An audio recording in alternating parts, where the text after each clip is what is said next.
Hey guys, I'm Gentle Occasion, and today, more Asilinn. He's lording over the sea. And hopefully a bunch of, like, elves and other things too at some point, but we all have to start somewhere.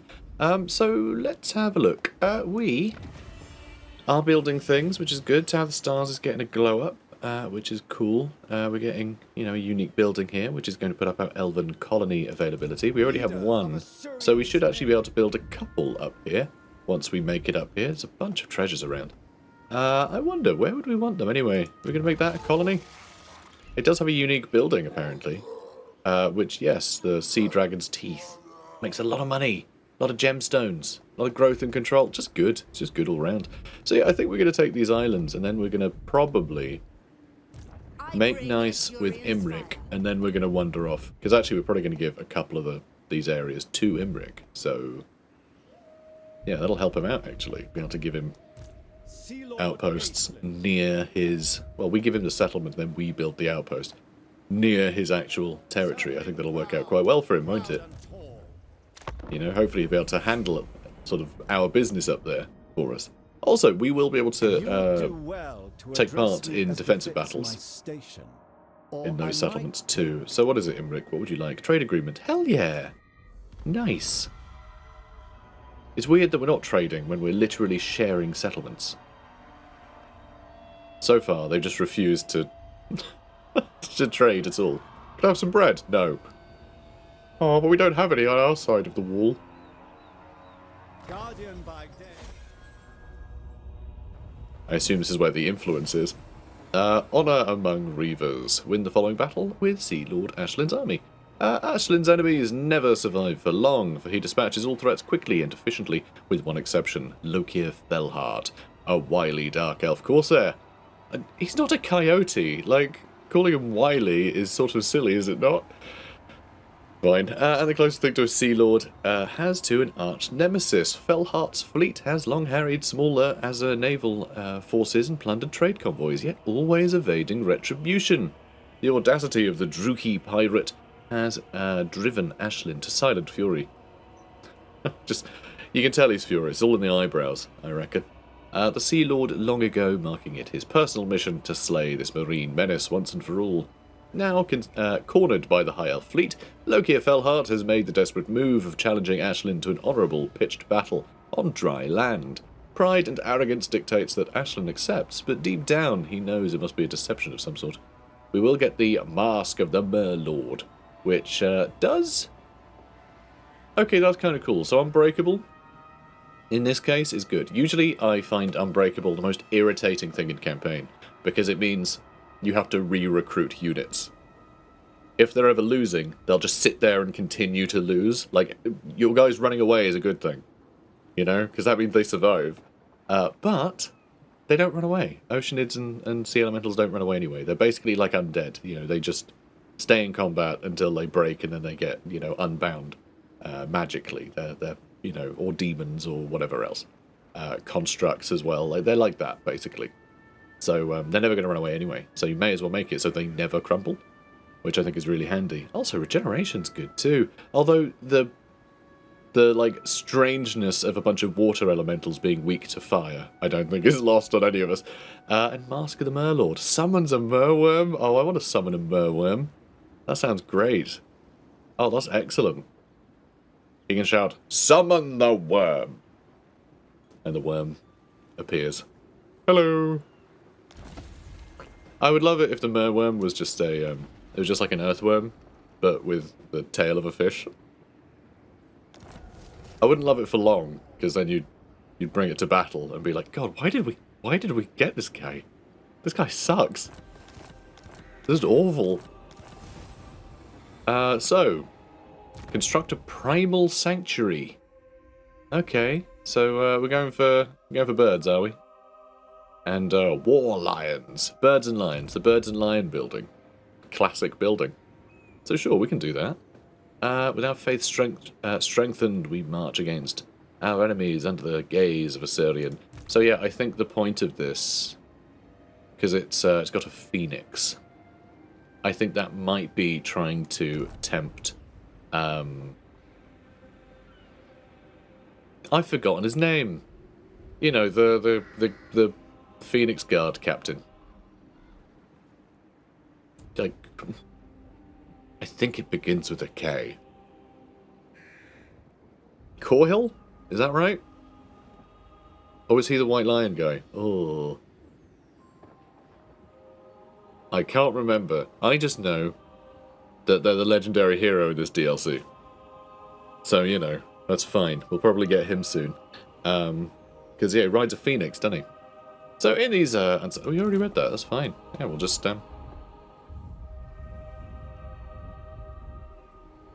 we'll just crack on with things. So, a lot of quests cropping up. We don't have that much elven trade. Really, when control is positive, this will earn us a bunch of elven trade per turn. Why is control not positive?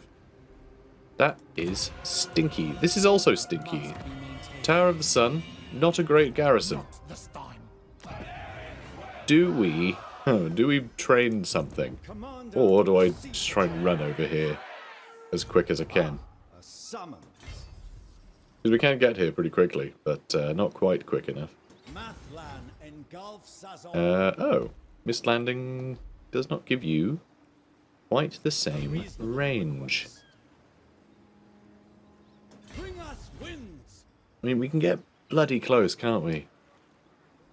But not quite close enough. It's just we might need to just take this again. We might need to accept that this is sort of screwy and we just have to fight them again. I'm disappointed that they did do Raised Dead. Obviously they were going to. But I don't know, I thought their impulses to just charge right at us once they'd lost their settlement would sort of take over. And that's what they would focus on, but maybe not.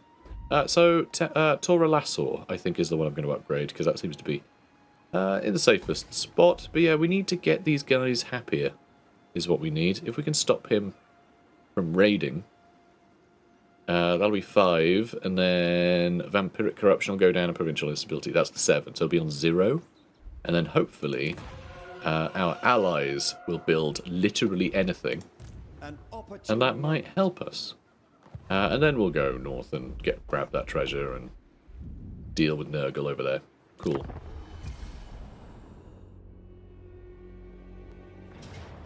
And they are attacking. We can win anyway. How does auto-resolve? Easy. Let's do the more influence one. I mean, replenishment would be useful. But I think we're going to chase them down anyway. Wed to etiquette. The Phoenix King and Everqueen have received an invitation to the wedding of a court noble. The king does not care much for them, but it would be impolite not to attend. To not attend. Same difference. Attending, however, requires that he brings a lavish gift for them. Whispers say that the engaged noble fancies himself a scholar, with a penchant for arcane and magical tomes. This would endear the Phoenix King to the betrothed-to-be, but there are perhaps other gifts that other guests would consider more impressive. I mean, happy populace would be nice. I think that would be good if we organise a chariot race. We do have quite a lot of influence now. Extra campaign movement range. Weddings are boring. I mean, a large gift would just give us a bunch of influence. We do have a lot of cash. But no, I think we're going to organise a chariot race. Because 5 influence for like 5 turns of 5 control. It's going to be 25 additional control that we're getting, which would really help. You're still here. Get out of my house. Literally. This is my house. But, yeah, this again. More influence per turn. And everyone's destroyed, but mostly those guys are destroyed. Which was a job that we had. We have a new mission. What the hell? How did you get here? Ill-considered. What? When did you show up? Ridiculous. So is that like a... We'll unlock unique sea lanes. Okay, so this is a scripted event. So I think it expected us to win against that faction over here. And so they spawned nearby. That was pretty cool. The vessel is a black mark on the horizon, but familiarity breeds immediate recognition, as well as contempt. A mountainous hulk of scarred grey rock and harpy-infested crags. The waters down around it churned white from the shoals of daggerfish and Charybdis following in the vessel's wake. A black ark of Nagaroth come to prey on the wealthy coastlines of Ind and Cathay, most likely, but you cannot be certain. At the very least, a show of force is required, lest the Druki return after your fleet has departed. Very cool. Should definitely go deal with them. And there we go, we did this. So, stability restored, plus 50 control faction-wide. Really good. And the growth is nice too, and corruption, sure. But that means that this place is going to be positive soon, so these are each going to be creating us 6 elven trade per turn. So that'll help pay for themselves eventually. It's going to take quite a while, honestly, but it does also provide a big garrison, so, you know, it'll keep them safe. I can apparently reach them. I can apparently reach them. I'm not entirely sure how. Hang on, what? Is it the... Have our bonuses to movement surpassed our... Because, like, the first line should be our regular movement, and the one beyond that should be, like, full speed. But that isn't the case. Because what tends to happen is the game can be a bit screwy, where it basically says if you go into flank speed, you get plus 50 movement. Well, now it says plus 50. It used to be 50%. And that used to just give you, like, 150% movement. So if you had higher... like, as, you know, displayed anyway. So if you had higher than 150 movement, it would be lessened. And that seems to be what's happening, where this is actually our full speed stance displaying, even though that is incorrect. But anyway, this should be quite easy to attack. So we'll go attack him. You know, we've got archers, so, you know. Yeah. Yeah. He does have, like, bombard abilities and things. No, he doesn't. Why don't you have any bombard abilities? What's wrong with your black arc? Is it poorly? Oh, has he got a poorly arc? Oh, bless him. Well, let's put him out of his misery. Old Deccancar. Admiral Deccancar, Blood Scourge. Well, if you spent less time scourging blood and more time working on your artillery, you wouldn't be in this mess. Okay. I was like, hang on. What's with the light shafts? Is there a roof? No, it's just big old sails and towers, and big old statue cane too. It's rather impressive. I do like the black... Oh, hello. I do like the Black Ark maps. They're very cool. Very dramatic. These were once cities in Nagarith. But Nagarith got blasted when the vortex got disrupted. Momentarily. And, yeah, all the cities, like, crumbled off Ulthuan. Because Ulthuan is actually a floating continent. It doesn't necessarily stay in the same place all the time. There's a lot of magic, mist magic. We now have mist mages, which is cool. But there's a load of mist magic and things keeping it hidden. And whether it involves it moving around out of the way of enemy ships, or just leading them on a weird goose chase. You know, making compasses go awry, like whatever. It's all kinds of tricks the magic of Ulthuan has. But it is a floating continent. And that's actually reflected in some of the mechanics. You can't use the underway stance in Ulthuan, because there's no under. There's no underway, because there's no under. There's no underneath. Which I think is pretty cool. I think it's a cool cool thing that Ulthuan is uniquely sort of safe, whoops, from Skaven threat, which I think is pretty cool. Why did I just click tab? Why did I press tab? What game led to the muscle memory of me pressing tab? That's unusual. Is it Master of Command? Maybe. Maybe. Can't remember the controls of that game. But yeah, this is going fine. Ah, good. Okay, they're moving up, and we have our archers in position. Perfect. We'll just wait, basically. Sky Scout. And yeah, let's bring you guys over here, and we can just sort of get into that corner. You're being shot by your own men. Maybe don't. Just a thought. Harpies. I can't think of harpies without thinking of that old Simpsons episode with the couples counselling. And there's just that one guy who's going, Queen of the Harpies! Queen of the Harpies! and then they end up in love because they look in each other's eyes. It's very sweet, but also very funny. Classic Simpsons, man. It's good. Been rewatching it lately. It holds up. It holds up. On the wing. Without question. Death to all. Alright, I think we... I don't know. Do we just stay in this fight? I think we probably do. I think we probably do. Alright, let's go attack him. Let's start on these guys. Yeah, you're in a good spot. Yeah, let's just do whatever, I guess.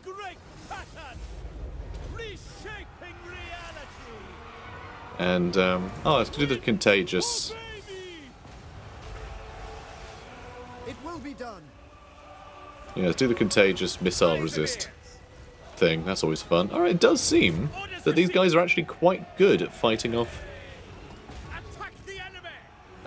flyers, which is very surprising. I thought they would just sort of get swarmed and wrecked, but I think their armor is really helping them out up there. And it could even be that the hitbox is an absolute nightmare for our enemies. It's hard to say. And yeah, these guys doing great. Love it. Love it. Hang on. That's a mismage. Where have you gone? Oh, you are in there. Somewhere. Where are you?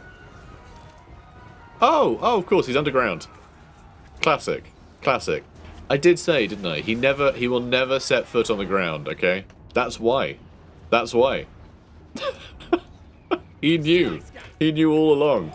He's like, no, have to be on a boat or in the sky. Sorry, it's my only options. Dangerous otherwise. Everyone thought he was mad. Nope. Turns out, to him, the floor was lava because of a curse. Incredible. Oh, he rises like the phoenix. Incredible. Incredible. Bloody marvellous. Well done, everyone. Well done. We have defeated the curse. The terrible Drugi curse. That means the floor is lava. So that was fun. That was a fun development. Was not expecting that. Really amazing. Yeah, they've really focused on the story in this one. What a story. Tale as old as time.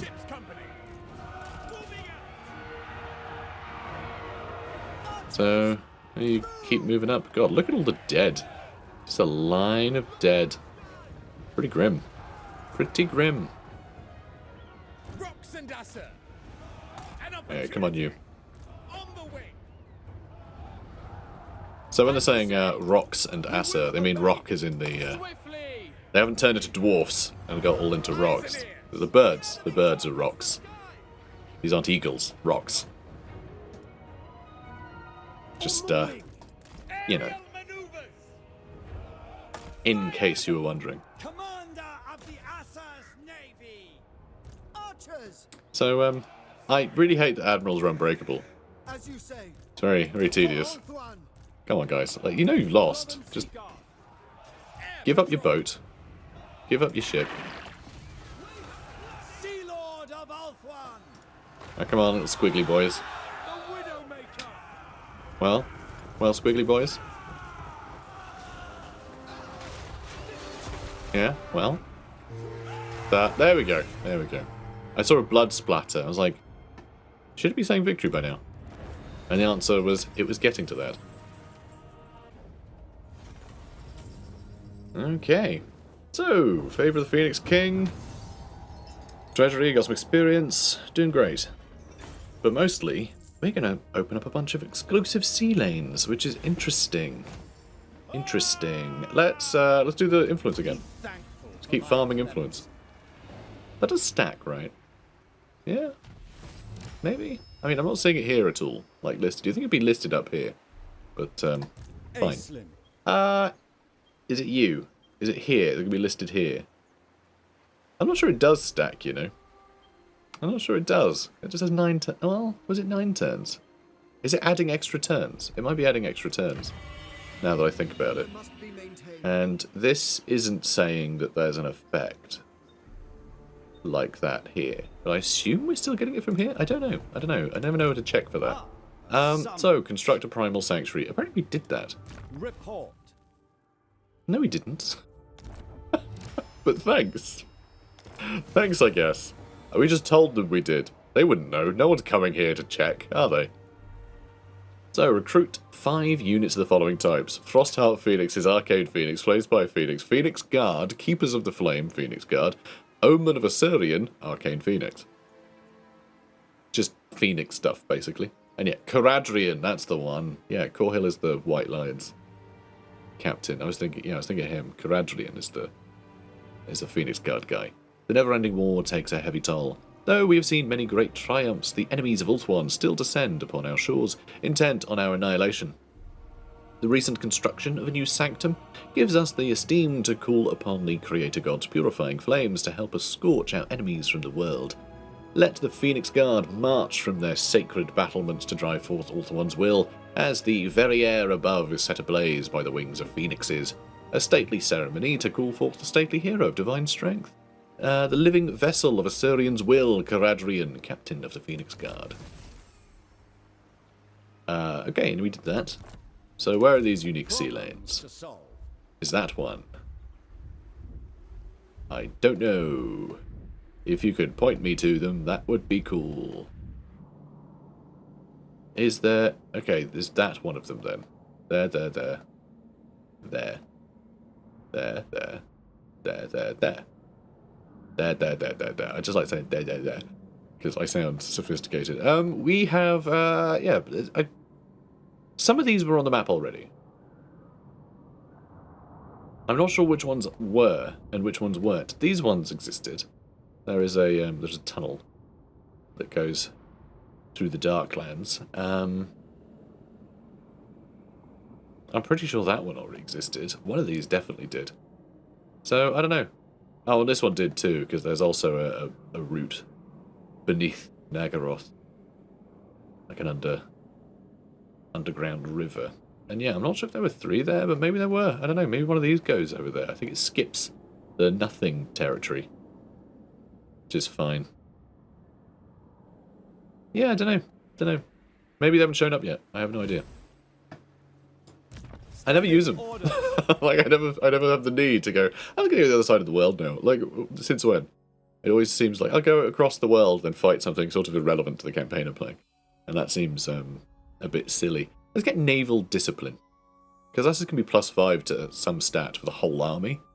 You know, one or the other. And naval discipline itself is kind of nice. Charge defense versus large as an aura is kind of cool. Quite like that.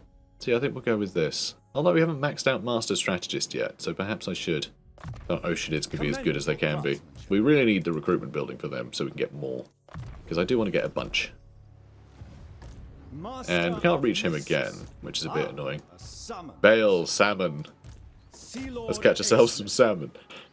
Right, we've got just like no population surplus. We really need more population surplus. We need dragon ship growth, don't we? I have a feeling that we have... Yeah, here we go. Look at this. So dragon ship crew growth is +1. But we're losing 20 elven trade per turn. Which, if we look at our other buildings, these are only getting us like 6 per turn. We'd need 2 garrisons to support that one building. Which makes me wonder, are we actually making any elven trade? And it looks like the answer to that might be no. Report. So yeah, that could be interesting. Might be a while before we really get any of those bonuses to our dragon ships. So yeah, we need a lot of outposts, I think is what the game is trying to communicate to me. I think it's just saying, dude, you need to get more outposts. That's where you get your elven trade. Just don't build the buildings that use up all your elven trade. You know, until you need it, because we need those buildings. We need to fuel those buildings. It's a weird one, anyway. Get more outposts. Oh, here we go. This is a unique one. So they have shown up now. They have shown up. I like that they each have different symbols. Ooh. Schmancy helmets. Yeah, it's pretty cool. Anyway. Karakazorn's been destroyed, and Safri, and Karonkar, and the Cage Breakers. A true loss to us all. Deadwood Sentinels, Teeth Snatch has been confederated. That's the 3rd faction that the Iron Claw Orcs have confederated, I think. And World Walkers finally starting to do some conquering themselves. Yeah, interesting. Let's just get rid of you. Get out of here. Slay them. I grant you And let's see. this time. Is it 13 now? Oh. Confessions at fist point. Okay. Ooh. Ooh, we can generate missions. Oh, this is cool. I like this. It is no simple thing, exacting an honest confession from the pallid lips of a Druki, or Drukii. See, I always used to want to say Drukii when I read that, but the game says Druki, but then the game also says Aislinn, so, you know, kind of want to say Drukii, like Triarii. But they really do just go Druki, and I don't know, I think Drukii is cooler. But, oh well. Or Drutche. Let's go Drutche. That's the real one. We all know that's the way to say it. They loathe their fairer kin far more than they fear death at their hands. It takes a stomach of unusual resolve to break one who has lived under the paranoia of the Witch King and the sadism of his vile mother and known nothing but suffering since birth. Fewer, sir, would even try. But I love it. I love torture. I have told you all I know, the Druki Corsair sneers. His elven beauty has been shattered by the blows of your fists, remade into something better reflecting the broken soul beneath. The lords of Klar Karand seek a trove of ancient treasure buried somewhere off the coast of Ulthuan. I do not know where it is. I do not know what it is supposed to contain. We have been summoned back to the Underworld Sea to learn more. The Underworld Sea, that's the sea? Yeah, that's the one. That is all the captain told me, I swear it. You believe him, and for that reason alone, you are merciful. A knife to the heart is a kindness to the Drutche scarce deserve. You wipe bloody hands on pure white robes and calmly sheath the blade. Bring in the next. Now let's see. Where would we like to grab these things? So, like, saying we access unique sea lanes, it sort of gave us those before we defeated that army. So I'm not sure if this pop-up was supposed to show up last. I don't know. I don't know. Pop-ups get in each other's way a lot. So often things happen out of order. But like doing a battle tends to reset pop-ups. It's bizarre. It's always been quirky like that. Aislinn now has access to unique sea lanes located in Eastern Isles. I mean, they're all in the Eastern Isles. That's where we are, right? Where do we want to go? Lustria? Lustria might be cool. Fight a bunch of dinosaurs and things. Cathay might be interesting. Fight a bunch of dinosaurs and things. I mean, this is where we could find Lokia. We have a quest battle to fight in, but it might be fun taking out his territory as well. Might be good. Or Ulthuan. Never really go to Ulthuan, but it is kind of screwed right now. Like, it is an absolute mess. So maybe we want to go to Ulthuan and just sort it out. Yeah, maybe go to Ulthuan and sort it out. Because, of course, we can gift settlements. Anyway. So it just means we can return it back to normal, except we will have outposts in every settlement.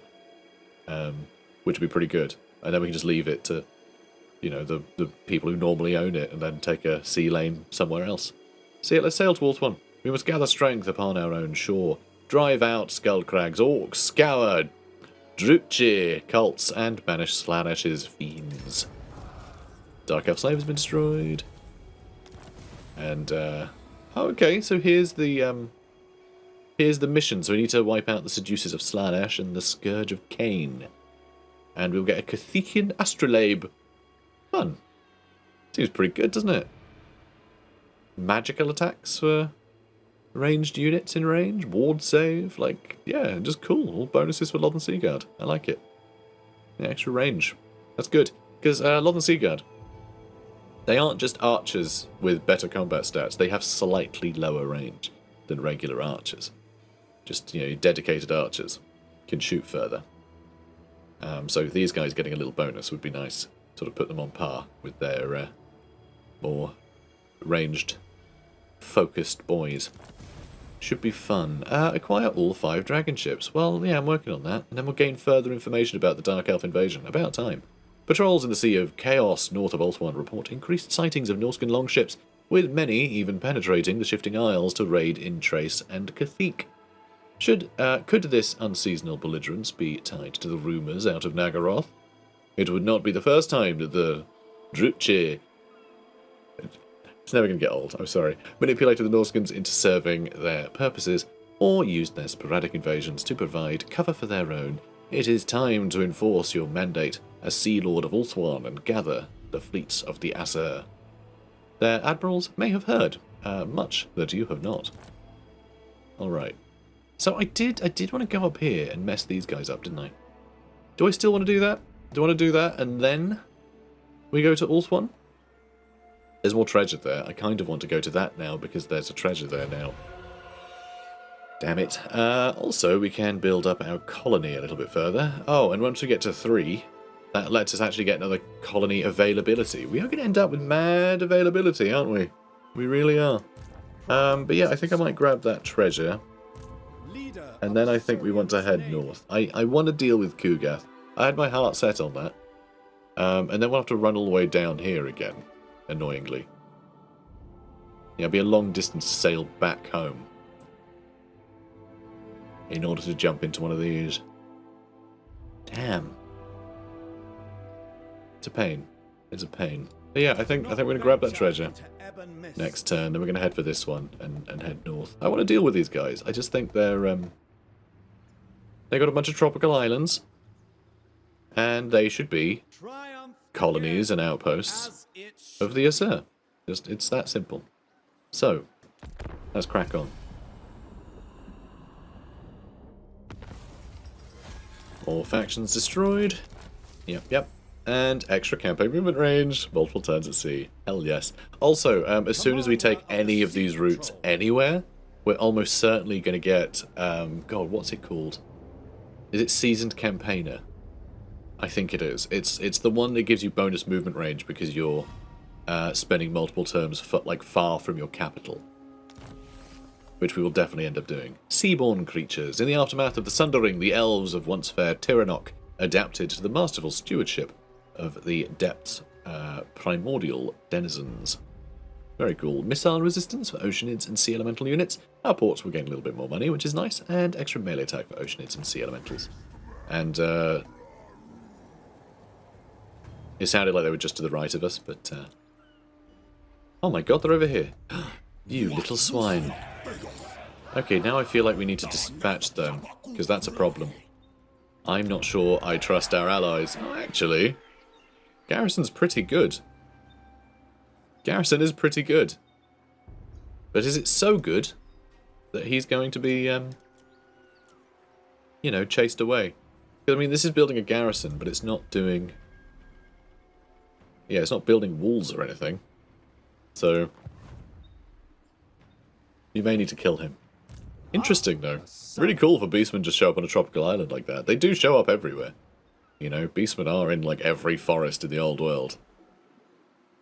So, out of the forest they emerge, the horned beasts that stand upright in a vile parody of man. They are the cloven ones, the children of chaos, and they have come for us to tear down our civilization.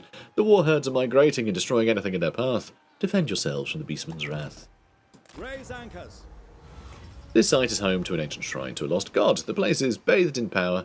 As your followers approach, angry runes upon the shrine. Illuminate. As like they were approaching the angry runes. Anyway, their glow, a beacon to the wary. Choose! Booms a deep, disembodied voice. Let's go ahead and buff our campaign. Got a bit of cash and favourable wins. 25% extra campaign movement range. Wow. We are fast now. Very fun. Although we probably lost that 30% bonus we were getting at the start, which is a pity. But still, really good. 10 turns of that too. Your exploits on the high seas have heralded benign weather, allowing for greater movement in these regions. Good. Good. Good. That's all I could ask for. Alright, let's get some more technology on the move. We could upgrade our merworms through technology, because we are hopefully going to be doing that quest battle before long.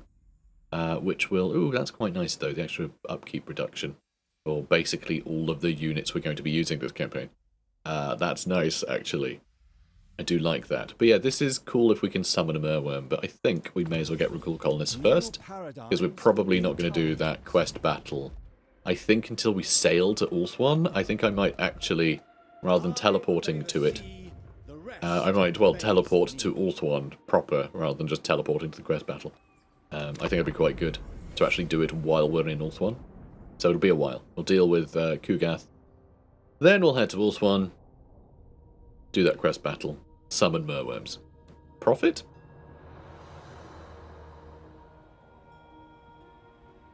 Yeah, see, look at him raiding.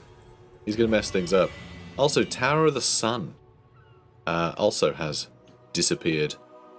Very scary. The populace in one of your settlements is gradually vanishing. On certain nights, whole ghettos or districts are left abandoned. The only clue for the remaining denizens is a triangular symbol daubed on a nearby gate or wall. It must... a triangle. It must be an arrow pointing up. It's the birds. The birds are taking everyone. I'm very good at following clues. Dissenter Lords of Jinshin are destroyed. And so is Clan Ferric. And the United Maritime Patrol. Where the hell are they? Where do you live? I have no idea where that faction is. But sure. Let's do a mist landing on this guy that we're declaring war on. Howdy. So pretty cool army with loads of Minotaurs in it. They're going to be... so traditionally, Minotaurs are like sort of, you know, half man, half cow. Okay, but at the end of this battle, they will be half man, half cow, half hedgehog. And you might think, hang on, that's more than 100%. Yeah, they're going to take on like a lot of extra mass. Alright, they're going to be an extra like half the size. Just in arrows sticking out of them, okay? So the maths does add up, okay? It does add up. So, yeah, let's fight it. Okay, so... Naval camaraderie. Yes. Naval camaraderie. Don't care if you have an innie or an outie. I hate you either way. Alright, let's keep you on a flank. You can scout the trees, can you? Yeah, let's have you both scout the trees. That feels like a smart tactic. They're on the wing. Ah, that's good. That's good. Ah, you can tell these guys have done this before. Yeah, we're gonna fight the beastmen. It's fine. You coming? Coming, fellas. Alright, so they might have Ungol Raiders. I didn't actually look to see if they did.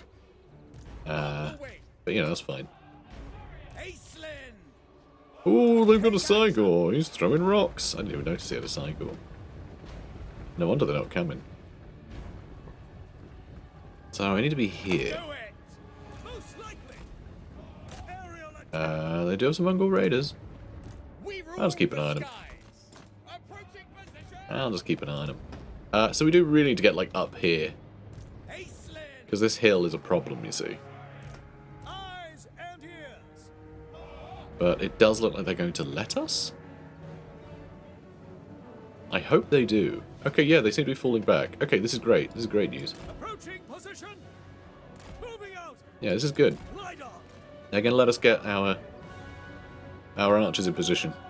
Because I don't want to be shooting up the hill at anything in the front line. Because if I'm doing that, I'm going to end up shooting into the backs of all my troops, which is, you know, probably quite bad for them. Probably. Mostly. Oh god. It's close. It's close, but they've let us. Alright, where's the... I mean, I'll slow them down. Then I'm going to give them a contagious missile block chance. And then I'm going to... Ooh, I think we need to chase these Chaos Warhounds down, actually. Oh, okay. Well, I wasn't trying to grab you guys at all, but sure. Yeah, this flank is a little iffy, isn't it? These guys barely holding on with these Minotaurs here. Oh, and these ones here either. Alright, let's charge to the back of those Minotaurs. These guys have had it, which is great. Let's go for them next, I think. Although, maybe just get in the air and start shooting these Minotaurs. We don't have... Oh, we do have Ulthuan Seagull on this side. That's perfect. That's perfect. And what the hell are these guys doing? That's unusual. Sure, sure, you do you. You do you. Just give the word. And out there back. Air patrol. Approaching position. Aislinn. Ah, we're fine. We're fine. Ulthuan Sea Guard, great. Great that they were on the flank that's getting, you know, rushed. Because they have the best defensive stats here. By a long way.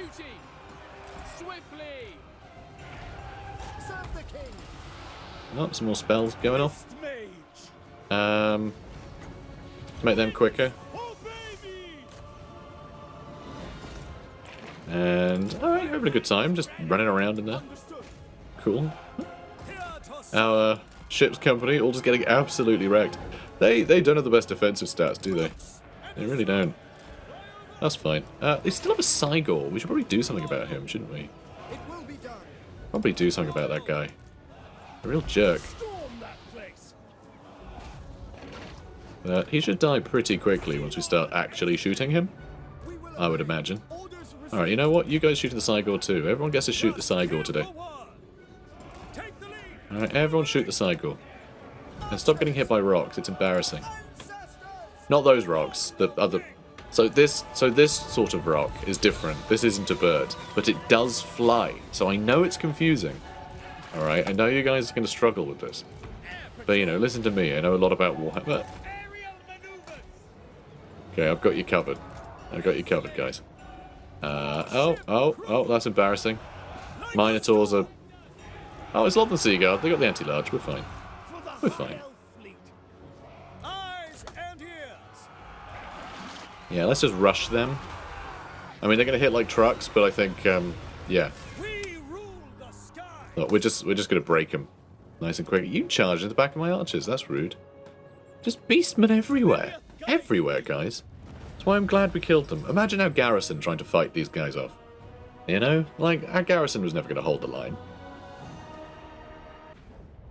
What I find really funny about this battle, and I think every battle we're going to have, is how much better would our army have performed if these were spearmen instead of ship's company. Because all the damage they took was on the charge of the Minotaurs. Which they would have had charge defense versus large if they were spearmen, which is the normal front line for, like, early game. And honestly, late game for me, too. Like, I tend to use the... You know, spearmen are really reliable, frankly. So I tend to have them in the front line. They got really good melee defense and charge defense versus large. So anything scary, just washes over them. It's fine. Not a problem for them. Yeah, let's go with ransom captives for more influence. So we're going to be traveling for a while, so we have plenty of replenishment, you know, that we can get before our next conflict, I think. And we don't get to move again, so we have to do that next turn. That's the one thing about using your, what's it called? Not Lilius, but, well, we can't look at the stance, it's an ocean stance. The mist landing, that's the one, mist landing stance. It uses up all your movement, and it doesn't, like, I don't know, it doesn't wipe the enemy out, basically. It just, when we first were using it, we also had that thing that was gain 30% movement back after a victory. And it feels like that would almost be something that Sea Lord Aislinn should just have as standard, so he can attack an enemy on land and then finish the enemy on land, you know? Rather than always leaving a straggler. Because, you know, otherwise you're sort of spending the same amount of turns to kill it. Because, you know, you normally have to land near it, and then on the next turn you could attack it and then follow up. So it's a bit odd. It's a bit odd. I mean, I guess it's still better to be able to attack it immediately. You know, it's still tactically better, but I don't know. Feels like he should be able to just deal with the threat in a single turn, so he can then get back into the ocean and be a pain for, you know, for the land lubbers, or the lava lubbers, as Sea Lord Aislinn. Calling him Asilinn now, which isn't Aislinn or Aislinn, just splitting the difference now. Damn you, game. Anyway, yeah, cool. Talos has a great eagle. Not just an eagle, this one's great. Let's level you up, mate. The Pernicious. Attrition suffered by defender, plus 50% when laying siege or encircling. I mean, that's quite cool, I guess. Enemy leadership down in local regions, nice though. You know, breaking enemies quick is great. And casualty replenishment, minus 20% for enemy armies. That's hugely powerful. That'll stop those, all those Minotaurs getting back up. Replenish. See, that's it. That's exactly it. Wasn't I just saying?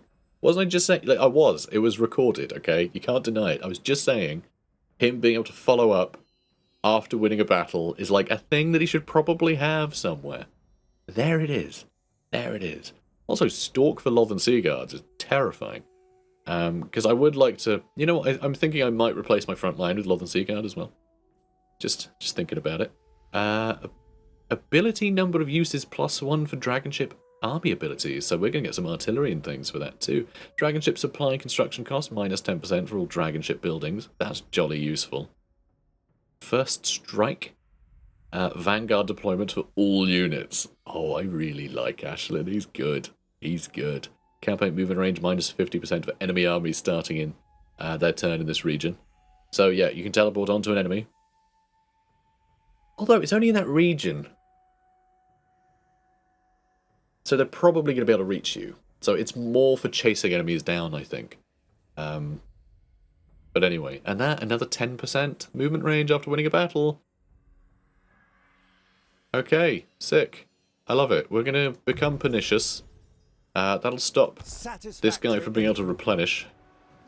Problems to solve. Really cool. Actually, I really like his skill tree. I think it's interesting. Because, yeah, that early little bonus we got where we could chase enemies down, that felt really interesting as a mechanic. So I like that sort of baked in there later. You get a taster of it early, you know, as a quest reward.